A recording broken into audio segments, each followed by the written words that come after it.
match renversant avec Barcella, Antoine Delaunay et Mélanie Dahan. C'est parti.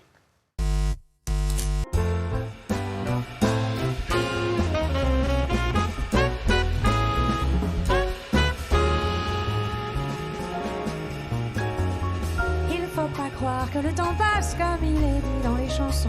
Il met la gomme et nous efface. Le temps reste et nous nous passons. Voilà 20 ans que je frissonne à l'idée qu'on va s'effleurer.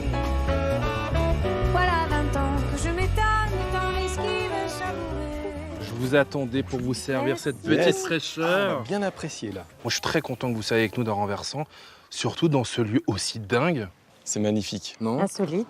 Et puis se dire que c'est le fruit d'un travail autodidacte aussi. Ouais, totalement. Mais toi-même, tu as appris le piano en autodidacte? Une bonne partie, oui. Ouais, Ouais, exactement. Comme tout le monde, j'ai suivi des cours de piano classique, de technique classique.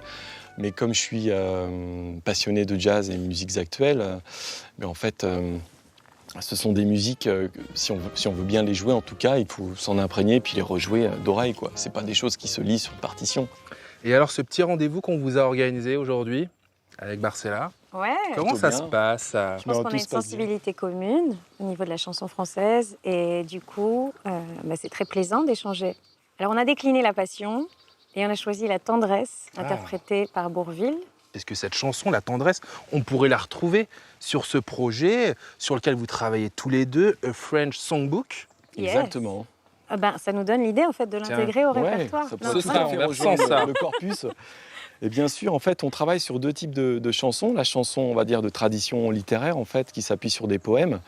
Là, on pense à Aragon, Verlaine, Baudelaire et puis Paul, par exemple. Ça, on va avoir sur A French Songbook? Exactement. Oh. Donc, il y a ce genre de chansons. Et puis, on a aussi des chansons, on va dire, plus légères, sous influence anglo-saxonne, quoi. Où la thématique de l'amour est très présente. Donc on passe facilement de Brassens à Camille, Julien Clerc ou Fugain, Morane, etc. Nogaro. Il y a même une chanson de Stromae. Mais non. Ouais. On a pris le contre-pied du jazz américain, les chansons des standards de jazz, des comédies musicales américaines. Et nous, on considère que le jazz n'a pas de territoire, quoi. On peut finalement appliquer le filtre du jazz à toutes les langues et le français en fait partie, je pense. Mais voilà, je crois beaucoup au jazz en français. Je pense que le français peut swinger aussi. Et... Tu nous en as donné la preuve déjà lors d'un précédent projet, un précédent album, Le Chant des Possibles. Oui. C'était en 2020. Là aussi, il y avait des textes d'auteurs, d'autrices, de poètes, de poétesses contemporaines. Tout à fait. Et ça a été mis en musique par Jérémy Ababou, qui est un pianiste avec qui je travaille. Voilà, on est en quintette, on a beaucoup tourné. C'est un album qui a été sélectionné par le Printemps des Poètes. On est content. Est-ce que ce projet, Le Chant des Possibles, a quelque part pu aussi être le premier épisode de A French Songbook? Je pense que tu m'as contacté parce qu'effectivement, tu savais que je chantais en français. Ça, on aime bien. Comment est-ce que vous êtes choisi?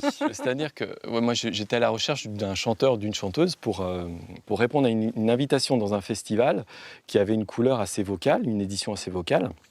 Alors j'écoute quelques personnes comme ça et je tombe sur Mélanie Dahan et là, coup de foudre évidemment, vocal. J'ai adoré évidemment sa voix, je la connaissais pas, donc je lui envoie un petit message. Ça s'est passé comme ça? Ouais, et elle me répond qu'elle attendait mon message depuis 15 ans à peu près. Comment? Je sais aussi que du côté de Chartres, tu es au conservatoire. Qu'est-ce que tu fais au conservatoire? Alors je suis coordonnateur du département jazz et musiques actuelles. Et puis je suis chargé de cours, tout simplement. Qu'on soit face à un élève ou face à un public, on est dans cette transmission, on est dans ce partage, on est dans cet espoir de communiquer une passion, de la partager et puis une émotion aussi. Une émotion, voilà. Donc c'est une façon de vivre sa vie en fait. Alors on trinque à ça? Allez. Yes. À la passion, à l'émotion, à la transmission.